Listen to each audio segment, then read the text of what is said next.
The room went silent in a way that didn't feel natural, like the air itself had been ripped out and replaced with something heavy and suffocating. Laughter froze mid-breath, glasses paused halfway to lips, and every pair of eyes turned toward my wife, Rachel, as she stood in the center of the crowded living room with a forced smile trembling on her face.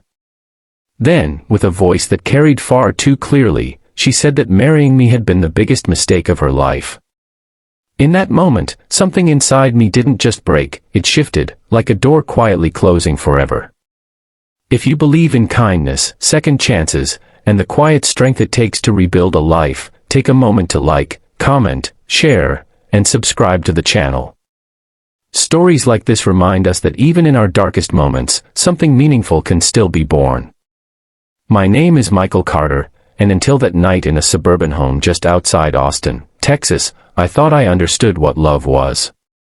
I thought I knew what commitment meant, what it meant to stand beside someone through everything. Rachel and I had been married for 6 years, and while things had grown distant, I never imagined that distance had turned into something so cold, so public, and so final. The party had been her idea. A celebration, she said, for her recent promotion at a marketing firm.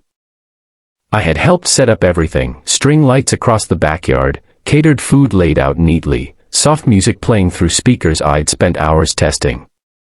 I wanted her to feel proud, to feel supported. That had always been my role in our marriage, the steady one, the quiet one, the one who held everything together while she chased bigger dreams. But somewhere along the way, I had become invisible. As her words settled into the room, I noticed how some guests looked down, uncomfortable, while others stared at me with a mix of pity and curiosity. I didn't react immediately. I didn't shout, didn't argue, didn't even step toward her. Instead, I simply stood there, absorbing the weight of what she had just said, letting it sink deep into a place where pain becomes something quieter, something more dangerous. Rachel continued speaking, though her voice grew less certain, as if she hadn't expected the silence to be so complete. She spoke about feeling trapped, about lost opportunities, about how she had settled too soon.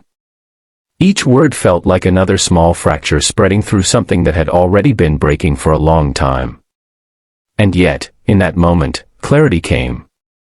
I realized that the man she was describing, the mistake, the burden, the life she regretted, was not the man I believed myself to be. I had spent years trying to be what she needed, adjusting, sacrificing, shrinking parts of myself to fit into a version of a husband I thought would make her happy. But standing there, hearing her speak so freely about her regret, I understood something simple and undeniable. She didn't see me. And maybe she never truly had. So I acted accordingly. I didn't cause a scene. I didn't try to defend myself in front of everyone. Instead, I walked calmly to the kitchen, grabbed my coat, and left the house without saying a word.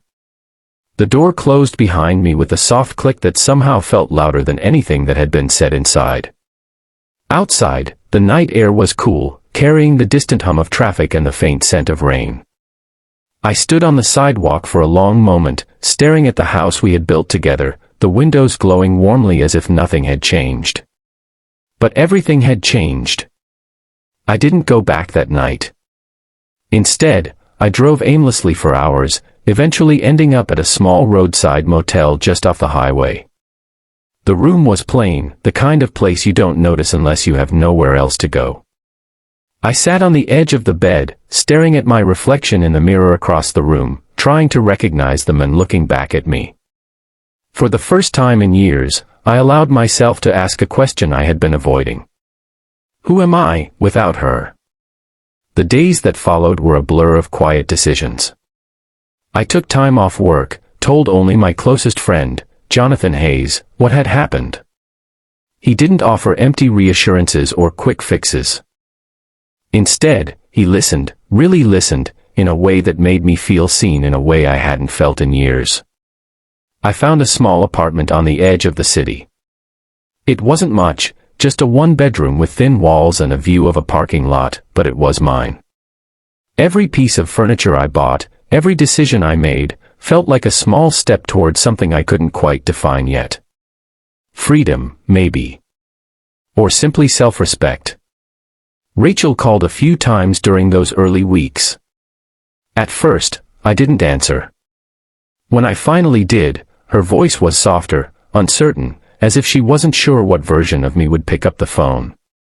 She tried to explain, to say she hadn't meant it the way it sounded, that she had been overwhelmed, that the words had come out wrong.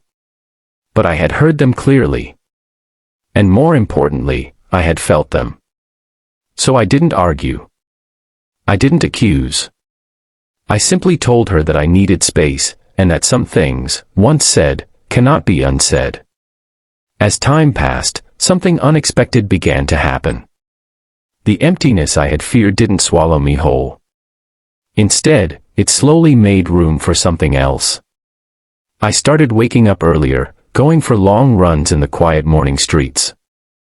I picked up old hobbies I had abandoned years ago, photography, sketching, even cooking for myself in a way that felt almost therapeutic. I began to rebuild a relationship with myself. There were still nights when the silence felt heavy, when memories crept in uninvited, replaying moments I wished I could change. But those moments became less frequent, less powerful. In their place grew a quiet sense of peace, a recognition that I was no longer living in someone else's shadow. About 3 months after the party, Rachel asked to meet in person. We chose a small cafe downtown, neutral ground. When I saw her walk in, I was struck by how familiar and yet distant she felt. She looked the same, but something in her eyes had shifted, as if she was carrying a weight she hadn't expected. We sat across from each other, and for a moment, neither of us spoke. When she finally did, her words were careful, measured. She said she regretted what she had said, that she had been frustrated with her own life and had taken it out on me.